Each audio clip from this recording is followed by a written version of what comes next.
नमस्कार, खबर बयार में आपका स्वागत है। टिंकू देवांगन के साथ मैं युवराज सिंह आज़ाद। सुविधा करमही जी रायगढ़ पहुंची हुई हैं।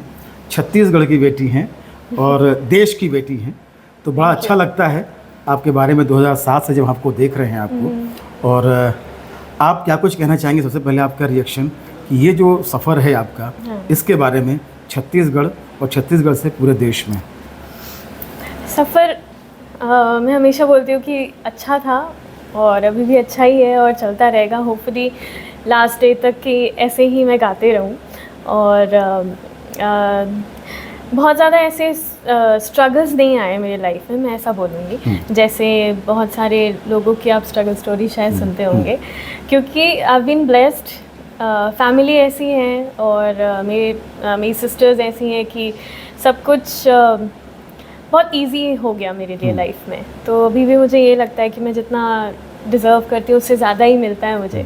रियलिटी शोज़ की अगर हम बात करें, ये प्लेटफॉर्म कितनी अहमियत रखता है आपकी ज़िंदगी में? मेरी लाइफ में तो सारेगामापा एक टर्निंग पॉइंट है। मतलब मेरी लाइफ बिफोर सारेगामापा और आफ्टर सारेगामापा ऐसी डिवाइडेड है, जैसे BC और AD होता है। क्योंकि जो एक ड्रीम देखा था मैंने बचपन में बॉम्बे जाने का और गाने का, दैट वो सिर्फ और सिर्फ सारेगामा की वजह से ही मुझे लगता है पूरा हुआ है। क्योंकि मुझे नहीं लगता कि मैं ऐसे ही उठ के किसी दिन बॉम्बे चली जाती, राजनांदगांव से बॉम्बे सीधा। तो इसलिए बहुत ज़्यादा मायने रखता है मेरे लिए सारेगामापा मेरी लाइफ में। और बहुत सारी चीज़ें 6 महीने वो कंपटीशन में इतनी चीज़ें सीखी है मैंने और इतना एक्सपोजर मिला है कि ऐसा पहले बॉम्बे जाके मुझे वैसे कल्चरल शॉक लगा था कि लोग किस तरह से काम करते हैं, क्या है। लेकिन वो लाइफ टाइम की लर्निंग होती है ना, जो लेसन्स होते हैं, वो मुझे 6 महीने में उस कंपटीशन एक आपने बात, एक कल्चरल शॉक लगा था। हाँ, मतलब क्या एग्जांपल दूँ? कुछ चीज़ें जो छोटे शहरों में शायद इतनी कॉमन नहीं होती है और ऐसे लोग शायद एक दो बार ऐसे घूर के देखें आपको या अलग थोड़ा सा ट्रीट करें। लेकिन बॉम्बे मुझे हमेशा से डे 1 से अभी तक ऐसा लगता है कि बहुत ज़्यादा वेलकमिंग है। मतलब वहाँ कोई भी अगर वो काम कर रहा है और मेहनत कर रहा है तो वहाँ बॉम्बे में रह सकता है कोई भी। कितना स्पेस सुविधा बना पाई है अभी? I still feel like an outsider वैसे तो, पर राजनांदगांव से जागना वहाँ पर और कुछ थोड़े बहुत गाने गाना, तो मुझे लगता है कि थोड़ा तो मैंने कुछ अचीव किया है राजनांदगांव के हिसाब से, लेकिन अभी बहुत कुछ करना बाकी है। एक सबसे बड़ी बात होती है रियाज को लेकर, तो कितना अहम है रियाज आपके नज़रिए से? क्योंकि आजकल क्या हुआ है कि रेडी टू ईट का ज़माना है, तो ऐसे में संगीत को भी देखा जाता है। एक वर्ग ऐसा है जो इसको भी इसी तरीके नज़रिए से देखता है। आपके नज़रिए से रियाज की कितनी अहमियत है और कितना रियाज को आप टाइम दे पाती हैं? बहुत ज़्यादा अहमियत है। ऑनेस्टली अगर बोलूँ तो बीच में एक ऐसा फेज़ आया था जब मैं बिना रियाज के मैं ऐसे गाते रहती थी, लेकिन बहुत टाइमली थैंक गॉड रियलाइज़ हो गया कि कितना इम्पोर्टेंट है रियाज।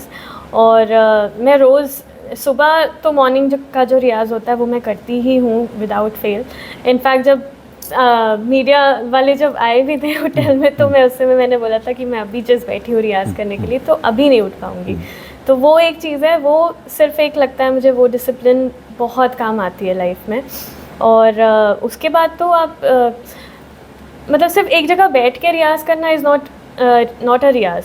दिन भर आप उसी जोन में होते हैं, आप वो म्यूज़िक सुन रहे होते हैं, आप बेसिकली जो कंज्यूम कर रहे हैं वही। मेरे जो गुरु हैं समीर भट्टाचार्य जी, वो बोलते थे कि जो अंदर जाएगा ना वही आउटपुट निकलेगा, तो इसलिए हमेशा अच्छा सुनो तो ही वो बाहर आएगा। तो आई थिंक रियाज में ये सारी चीज़ें इंक्लूडेड होती हैं। रायगढ़ आप पहुंची हैं और रायगढ़ में रोटरी रॉयल का जो है गरबा है, तो क्या कुछ तैयारियां हैं और क्या ख़ास है?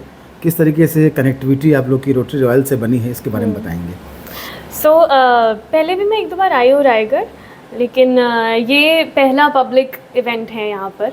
और डांडिया वैसे मैंने पहले इतना फुल एक डांडिया शो कभी किया नहीं था, लेकिन सिंस इट्स बॉलीवुड डांडिया तो गुजराती और बॉलीवुड गाने मिक्स होंगे और मुझे एक्चुअली बहुत मज़ा आने वाला है, ये मुझे पता है, क्योंकि जिस तरह से सारे ग्रुप्स हैं यहाँ पर, सबकी एंट्रीज प्लान हो रही है, तो मैं भी बहुत ज़्यादा एक्साइटेड हूँ एक्चुअली। एक आखिरी सवाल आपसे, छत्तीसगढ़ में जिस तरीके से फिल्मों को लेकर, प्लेबैक सिंगिंग को लेकर, बाकी सारे संगीत को लेकर जो एक माहौल है, और 2000 के बाद लगातार चीज़ें बढ़ती जा रही हैं, Right. तकनीकी रूप से देखें तो और बाकी सब चीज़ों के रूप से, कलाकारों के रूप में देखें तो, आपका क्या ऑब्जर्वेशन है छत्तीसगढ़ में इन सब तमाम चीज़ों को लेकर?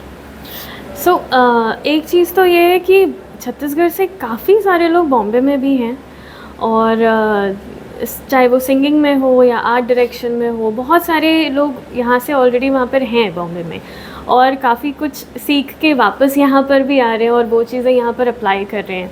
तो वो मुझे लगता है कि काफ़ी ज़्यादा एक्सपोजर मिल रहा है 2000 से लेके अभी तक। आप देख सकते हैं जिस तरह से शोज़ होते हैं यहाँ पर, पहले जैसे शोज़ होते थे और अभी जिस लेवल के जो कॉन्सर्ट्स होते हैं उसमें बहुत ज़्यादा फ़र्क है। तो मुझे तो लगता है कि बहुत ज़्यादा बिज़नेस भी यहाँ पर बढ़ने वाला है, म्यूज़िक का भी। और आई जस्ट होप कि यहाँ का जो कल्चर है, यहाँ का जो फोक म्यूज़िक है स्पेशली, वो बहुत जल्दी और बहुत ज़्यादा फेमस हो हर जगह। जी, कोई ऐसे प्रोजेक्ट्स हैं आपके पास जो सिनेमा स्क्रीन के, जो ऑन स्क्रीन देख सकें आपको? ऑन स्क्रीन देख सकें? नहीं, वैसा तो कुछ नहीं है। उम्मीद है आगे? नहीं, आई डोंट थिंक सो। मतलब कुछ ऐसा होगा तो ज़रूर, बट अभी तो नहीं है कुछ ऐसा। बहुत सारी शुभकामनाएं आपको बातचीत Thank करने you. के लिए, थैंक यू। Thank you और so much. हम ये उम्मीद करते हैं, ये हमारी तरफ से शुभकामनाएं हैं आपको कि आप और आगे बढ़ें इस क्षेत्र में, छत्तीसगढ़ का नाम रोशन करें पूरे देश में, पूरी दुनिया में। बहुत बहुत Thank you. धन्यवाद। Thank you. तो ये थी सुमेधा कर्म है। बहरहाल इस वीडियो में बस इतना ही।